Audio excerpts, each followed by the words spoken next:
Welcome back to MPL Recall. We just went back at week 5, took a look at the matches, and of course, ngayon, papasok na tayo sa ating mga hot topics. Once more, ako nga pala si Leo. Kasama natin ang ating special guests, Rockhart and Miss Honey Glaze. Pag-usapan natin dito ang mga potential na malalaglag. Actually, one of them has been confirmed from Group A. That is Signal Ultra. They currently are on a 0-10 record in the MPL Season 7, and ito ang ating scoreboard. Again, 0-10, bottom of Group A. They have a 13% game win rate, and it's difficult to say because 3-20, nananalo naman sila. Meron silang mga games. There are moments of brilliance. It's just they find it hard to close out these games. Again, may comeback pero hindi nila natatapos ng maayos. Now, I wonder if you agree with me. I'll start with you, Rockhart. I want to ask, what might be lacking in Signal Ultra's arsenal? Tama ba na meron silang lack in end game shot calls?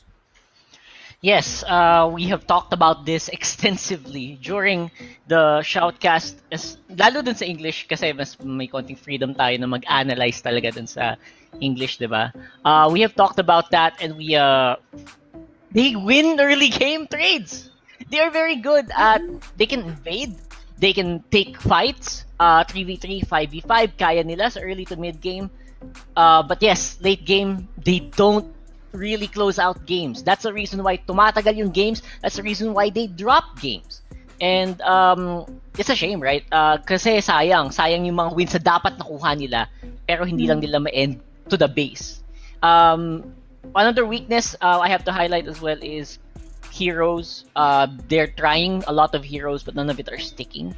So, madami silang heroes pick pero hindi lahat na ma-master. Like Janus, Lancelot, good. Everything else, not so much.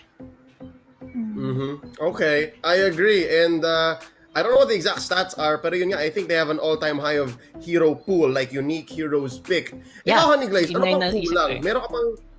Meron ka ba iba napansin pa na parang besides lack of end-game finishing map power, and of course, yun nga, masyado sila nag-testing ng heroes in the MPL. Anything else you think Signal Ultra can work on? I think yung mostly on positionings and yung game sense nila para makuha nila yung opportunity in the late phases of the game. Always ko rin napapansin na nakukuha nga nila yung early game, nakukuha nila yung momentum nila, pero always nakaka-comeback yun.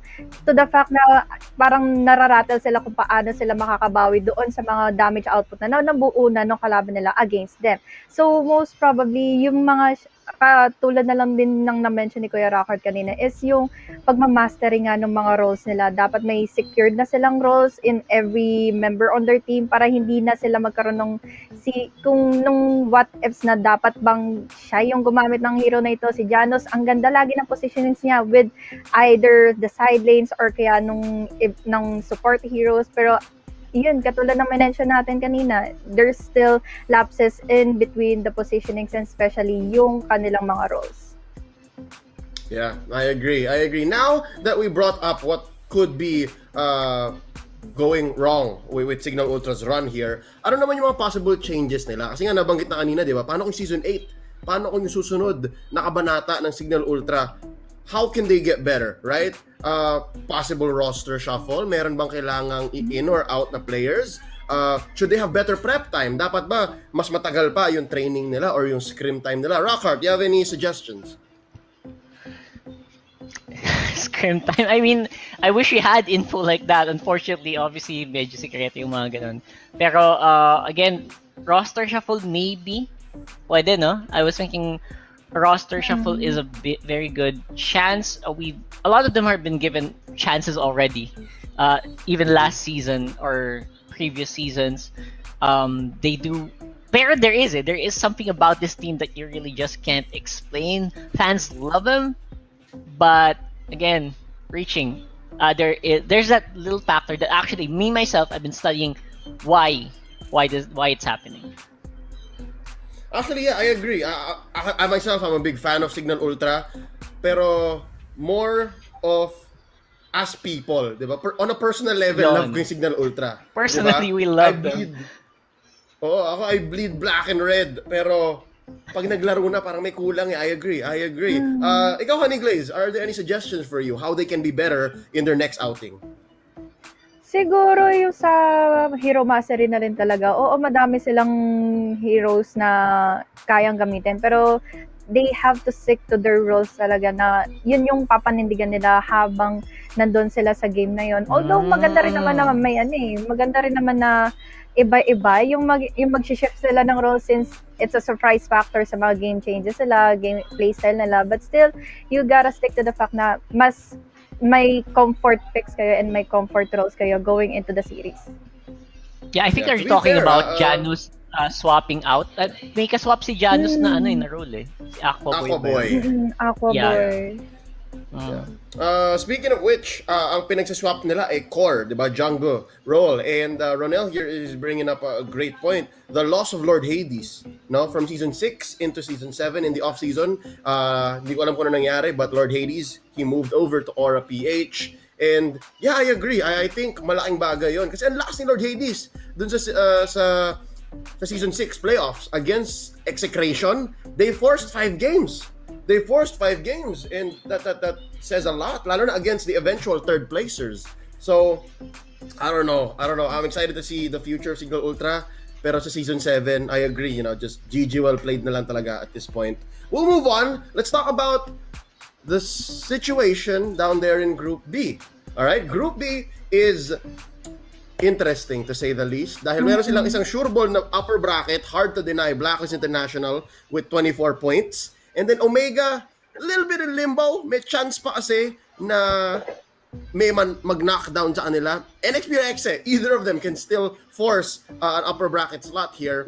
But just the same, itong tatlong to nasa baba, NXP, Exe, LPE.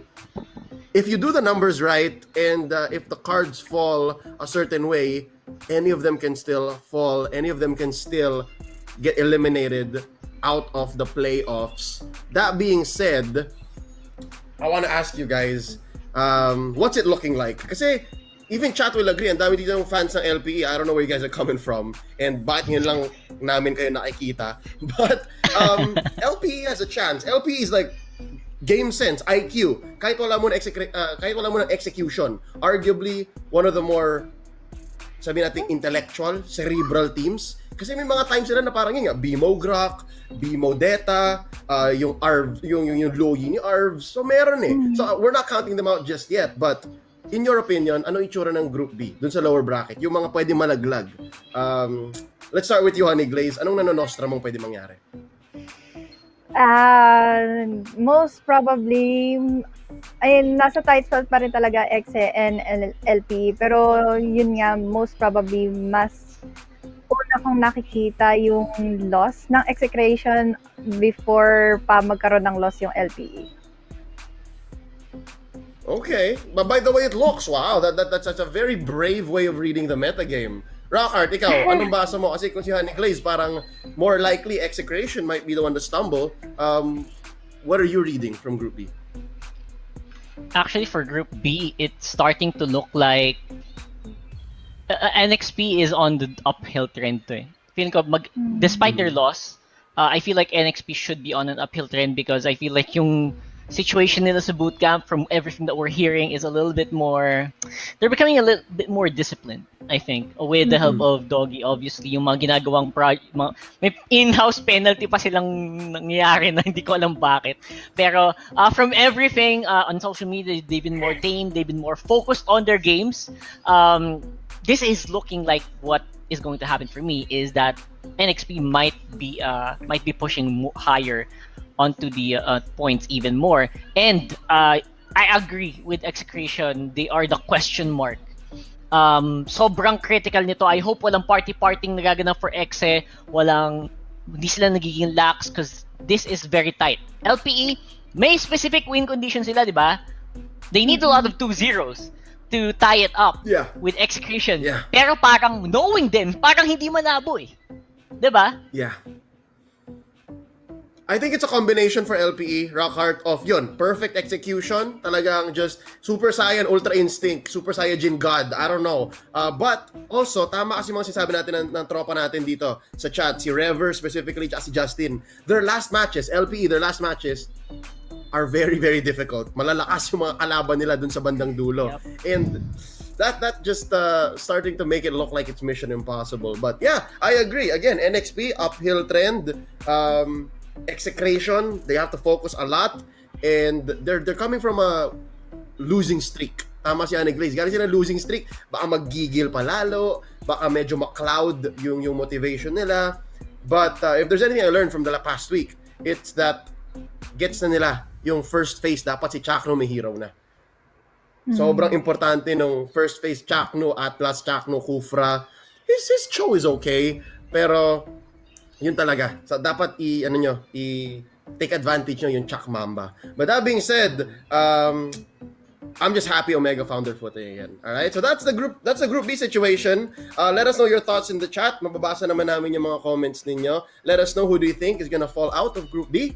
And what you think the upper bracket situation is gonna be like in Group A. Aura's looking strong. They're still number 1. Yung tatlong ibang teams doon, parang nagsa-scramble pa. But yeah, when we come back, we are gonna be debuting our new segment. Sana mag-enjoy kayo when we come back. We are going to be talking about Blacklist, finally getting decoded, and then yung tinitease natin, yung ina-hype ko na bagong segment na again, hindi ako yung nagpakana, pero we're gonna do it anyways. You guys are watching MPL Recall. Don't go anywhere. If you enjoyed the video, consider leaving us a like and subscribe to the channel. You can find us on Facebook via the link in the description. Thanks.